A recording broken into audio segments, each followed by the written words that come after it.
I'm sorry, I'm not feeling well, so I need to leave early. I told my boss and got permission to leave early.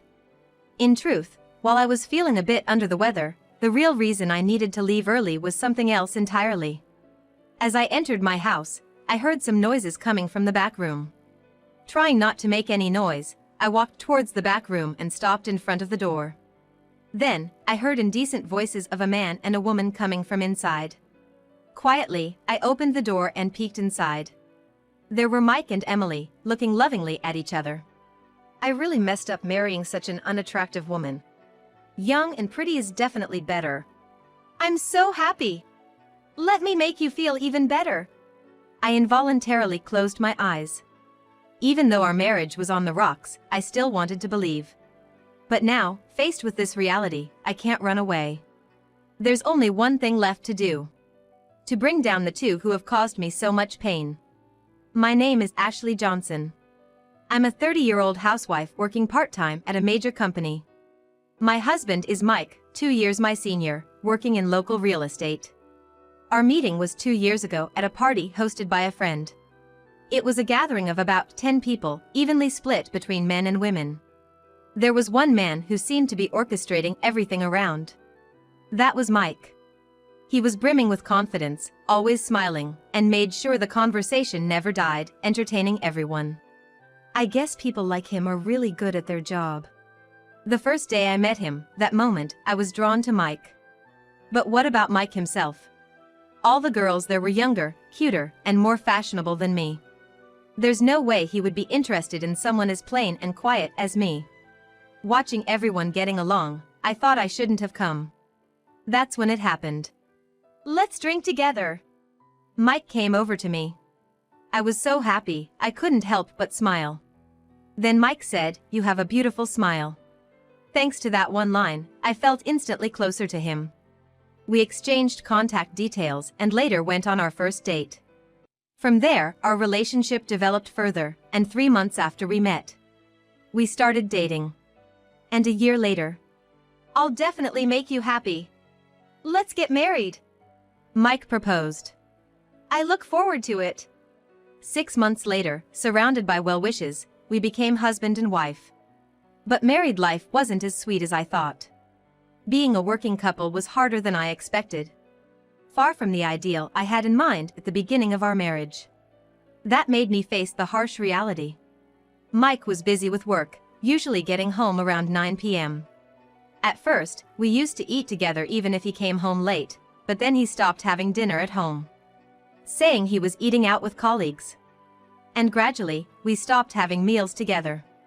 3 months into the marriage, our conversations dwindled, and we began to drift apart. One day, returning from my part-time job, I saw Mike's shoes at the entrance. Huh? He's back already? Mike wasn't in the living room, but I found him asleep in the bedroom. Mike? What's up? Are you feeling ill? He slowly sat up and said he'd been thinking about something. It's great we bought a condo after getting married, but I'm not okay with paying more of the mortgage. I couldn't believe what he was saying. I was paying a significant amount too. Don't compare us, Mike. I'm contributing too, you know that, right? Mike paused, then said, "It's not enough. You should contribute more." How can you say that? 80% of my part-time income goes to the mortgage. What more do you expect? That's where I have an idea, Mike said. He then suggested something utterly selfish.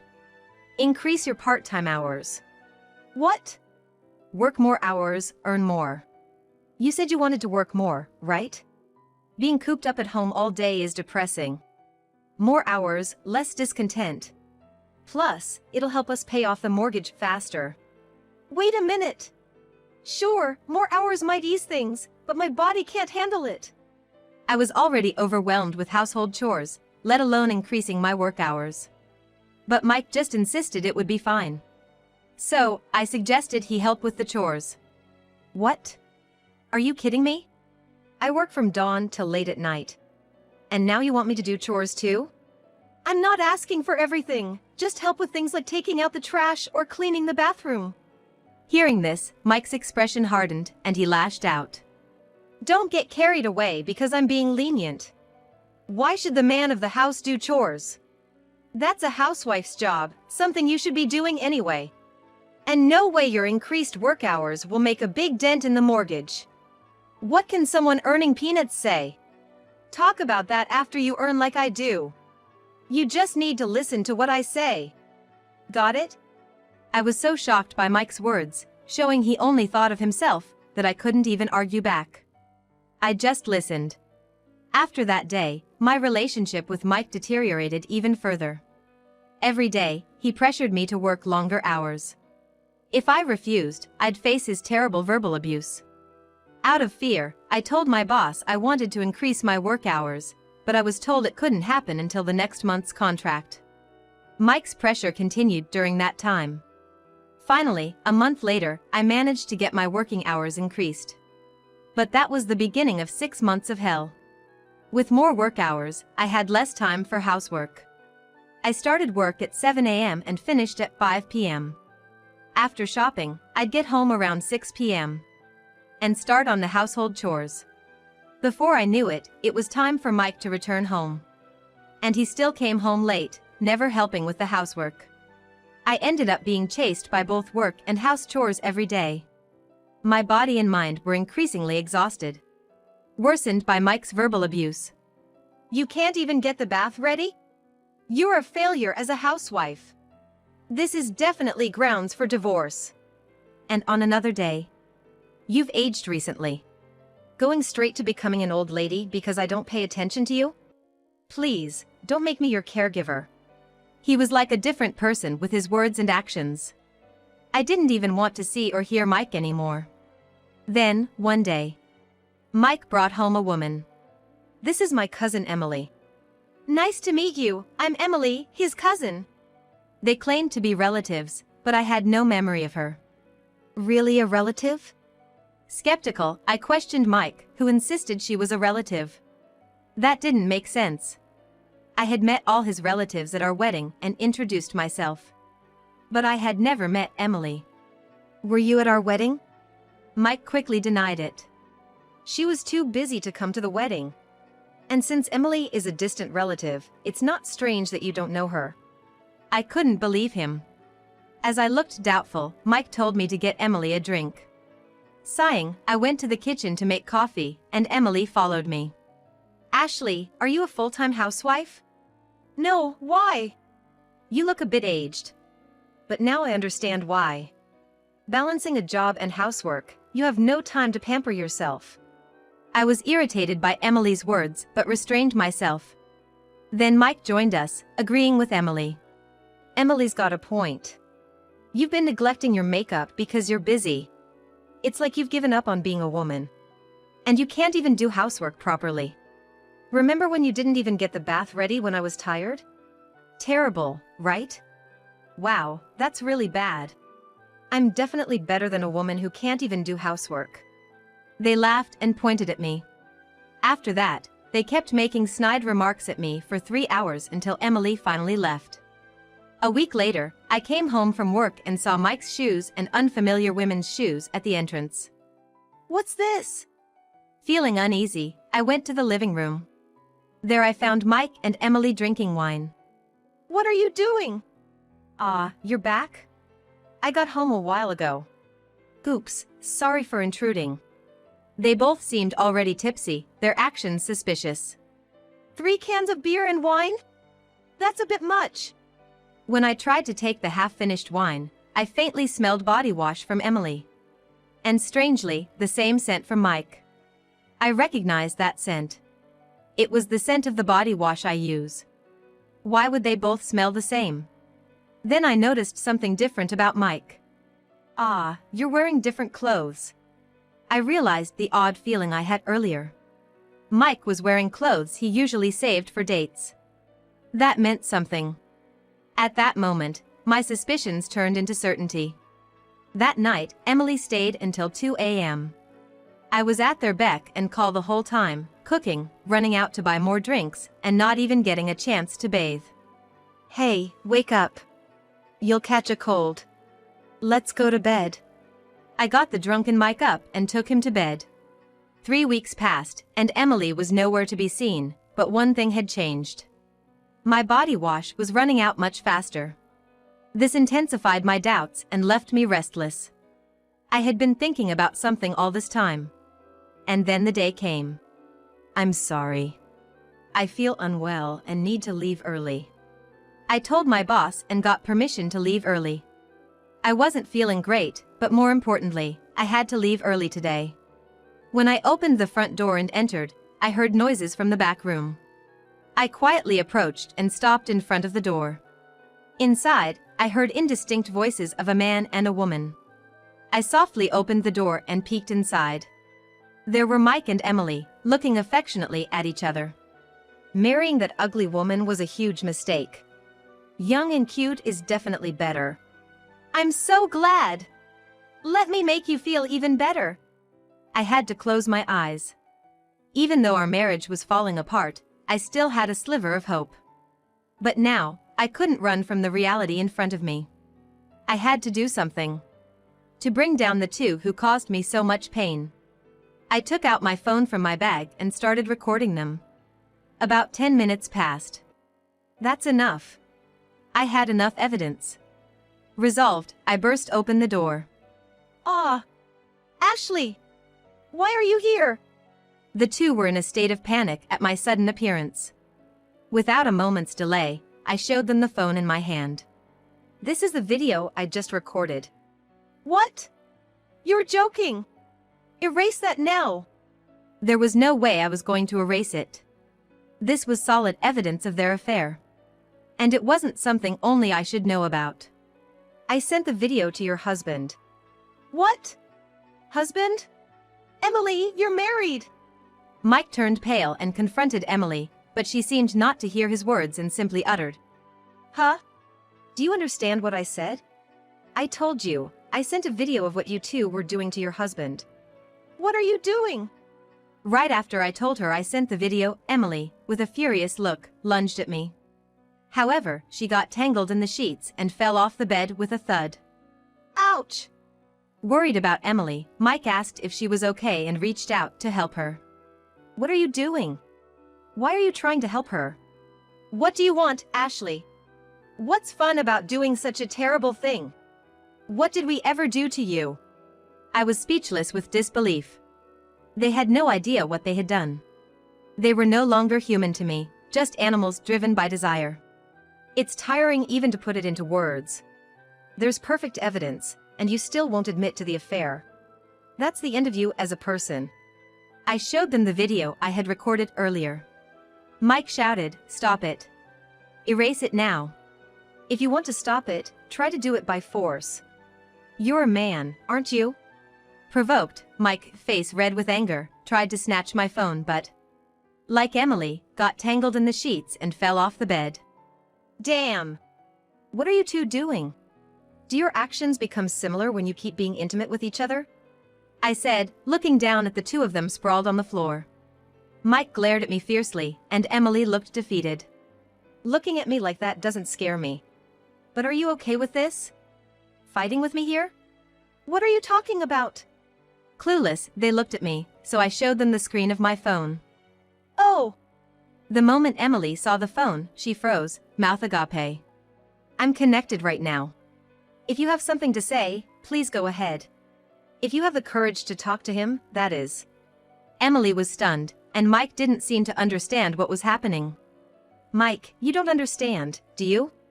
Who I'm connected with right now. This person is Emily's husband. Emily had hidden her marriage from Mike and had an affair with him. Mike naively believed her. And ended up in this situation. Not that I have any sympathy for Mike, who was easily fooled. Mr. Smith, sorry to keep you waiting. I'll be there soon. Thank you. I ended the call, looked at them silently, and smirked. Then, as if coming back to her senses, Emily nervously looked at me. What? Why did you hang up? He's coming now. Who's coming? Your husband is coming here. Right after that, the doorbell rang. He's here. As I was about to go to the front door to greet Mr. Smith, Emily suddenly started to freak out. What? Emily, what's wrong? Mike was shocked at Emily's uncharacteristic behavior. Well, it's no wonder Emily reacted like that. Because Emily's husband is. Then the bedroom door opened, and in came a tall, gentlemanly man. What a pathetic sight. The moment Emily saw Mr. Smith, she clutched her head and started uttering nonsense. Ah! Mike was stunned by her disgraceful behavior. However, Mr. Smith, unfazed, addressed Mike. You must be Mike. My wife seems to have caused you quite some trouble. As this situation has unfolded, I must respond appropriately. As the head of a company, I cannot let this go unaddressed. Mike had been continuing his relationship with Emily without knowing about Mr. Smith's existence until now. When he learned about it at this very moment. I'll tell you about Mr. Smith. What kind of person he is. However, Mike's shocked expression suddenly turned serious, and he looked at us sharply. You talk about being a top executive and appropriate responses, but the real fault lies with you for neglecting Emily. You're making it sound like it's my fault.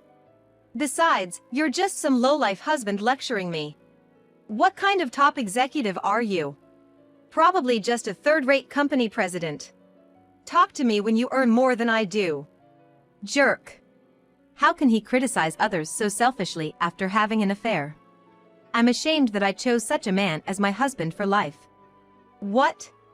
Can't say anything because I hit the nail on the head? That's why you get dumped by your cute wife and she runs off with another man. Pathetic. I can't even sympathize with you as a fellow man. I could only sigh in response. And I apologized to Mr. Smith for making him deal with such a man. Mr. Smith, with a kind smile, said, "It's okay." His kindness highlighted the stark difference between him and Mike. If you really want to know about Mr. Smith, I'll tell you. But it will shatter your pride.